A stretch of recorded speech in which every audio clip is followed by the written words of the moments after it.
So Andrew Tate blocked me on Twitter yesterday, and this is happening, and his brother blocked me as well, Tristan Tate, and this is happening against the background of Andrew Tate's interview that he did with Tucker Carlson. Tucker Carlson interviewed Andrew Tate, and the interview went viral worldwide, all over Twitter. This is on Tucker's show on Twitter. As of the last time I checked the view count, it was at 90 million views. 90 million views. That makes it the most watched interview in the history of sit-down interviews. Now, I understand, we can show this graphic on the screen. I understand that there's some nuance to this statistic because this was an interview on Twitter and some of these other interviews, all these other interviews actually, were done on broadcast. But Oprah's interview of Michael Jackson, Oprah's interview of the Duke and Duchess of Sussex, Barbara Walters interviewing Monica Lewinsky, David Frost interviewing Richard Nixon, Steve Kroft interviewing Bill and Hillary Clinton.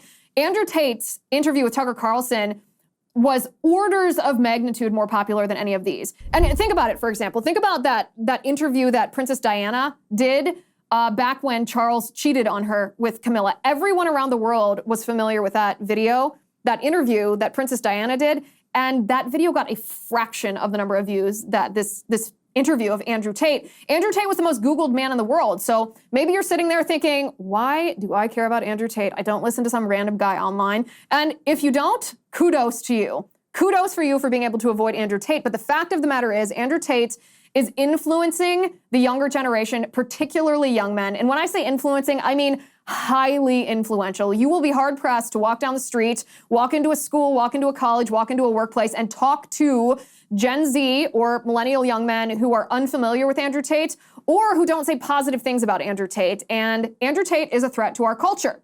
Now, what the background of Andrew Tate blocking me on Twitter is his interview with Tucker Carlson was a very sympathetic interview. Tucker Carlson portrayed Andrew Tate very positively. I don't know why. I don't know if Tucker was unaware of what Andrew Tate's background is. He used to run a pornography business. I don't know if Tucker Carlson was unaware of that or if he just didn't care about that. It's not really about Tucker, although my critique here or my criticism of how Tucker conducted this interview is that this video went so wildly viral, and Andrew Tate is extremely charismatic. He's extremely convincing. He's extremely likable. Young men listen to him. So if you give someone a softball interview that doesn't give all the information about that person, then yeah, you're in a sense serving as propaganda for them. And what I wanted to do is I wanted to expose the lies that Andrew Tate told in this interview with Tucker Carlson, because that's what he did. He sat there for an hour and 50 minutes and told lie after lie after lie, misrepresenting himself, denying things that were true, ignoring things that he has done that are so evil, so bad, so destructive to young men. And I want to show you this video, and I warn you before we watch this video that this is very disturbing, but this is a must-watch video. This video, using Andrew Tate's own words, exposes the lies that he told to Tucker Carlson, the primary lie being that the Matrix is out to get him, that he's an innocent man, that he's a good man, and that he's never harmed anyone. Andrew Tate's own words contradicts what he was saying to Tucker Carlson. So, warning, this video should not be viewed in front of children. Of course, it's incredibly disturbing even for adults, but I want you to see it because of the level of influence that Andrew Tate has on young men all around the world and because of how many views his interview with Tucker Carlson garnered on Twitter. So, take a look. What are you charged with? That's a really good question. I'm charged with being the head of an organized criminal group, which is in charge of recruiting girls to make TikTok videos. They face charges which include human trafficking, rape, and forming a criminal gang to sexually exploit women. OnlyFans is the best hustle in the world. I think the belief is that you were charged with human trafficking. Yeah, that's human trafficking because what you do is you force a girl to work against her will for financial gain. That's human trafficking. And their justification for this is that girls do TikTok. Some girls I know who they found who say they're not victims have TikTok accounts. PhD is a pimp and hose degree that I'm clever. And that... Ugh, it makes me sick to my stomach to watch that. I feel physically ill after watching the content of that video. Okay, so this video that I just showed you, I didn't make this video. This video was made by a Twitter account named Milk Bar TV, but I did make this video go viral. So after the creator of this video posted it on Twitter, I saw it, I watched it, I reposted it, amplified it to my audience of almost 1 million people, and it took off all over Twitter. It became the story of Twitter one of the days this week, just yesterday.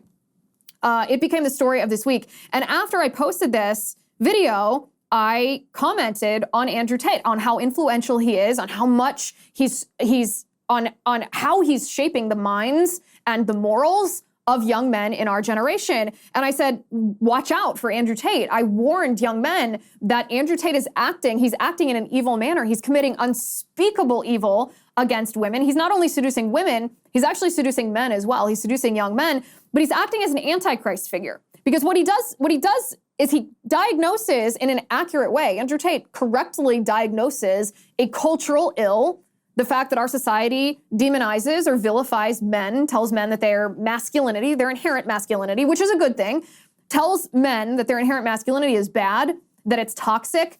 It discourages men's instincts, their natural instincts to protect and provide and procreate. And this is something we all know. There's been a cultural, societal attack on men for a long time. But in the Me Too era, in the modern woke era, it's become even more pronounced. Men are under concerted assault. Our society tries to feminize men. And Andrew Tate recognizes that, like a lot of us recognize. So that premise makes Andrew Tate a very seductive figure. Young men look at him and say, listen, as a young man might say, I feel very attacked by our culture. I know that this is wrong. And here's someone finally who's telling me, yes, it is wrong. And you should actually follow your natural instincts and be the man that you were created to be. This is an incredibly seductive message, but this is how Andrew Tate operates. This is how he reels in his prey. But then what he does after he correctly diagnoses this problem is he prescribes, as an antidote to this problem, he prescribes poison. He tells young men, in order to be respected, that you have to be materialistic, that you have to exploit women, that you have to, well, he doesn't say that you have to do this, but he promotes pornography based on the fact that he ran a pornography business, which I suppose is one and the same as exploitation of women. And then he also promotes a culture of self-worship. So the prescription for his correct cultural diagnosis that our society is vilifying men is poison. He's leading young men down a path of self-destruction, and that is so evil. It's actually unspeakable, the evil that he's perpetuating, especially given the fact that his influence is global, that he is the most Googled man in all the world, that this interview with Tucker Carlson is been watched by so many people that no, it's not apples to apples comparing a Twitter video to a broadcast, but a sit-down interview. It is the most viewed sit-down interview in the history of American entertainment. I don't even know how to contextualize the enormity of how many people have watched this, how many people are influenced by Andrew Tate.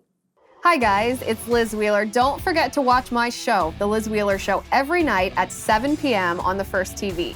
You can download the free First TV app, or you can visit thefirsttv.com/Liz and start watching today.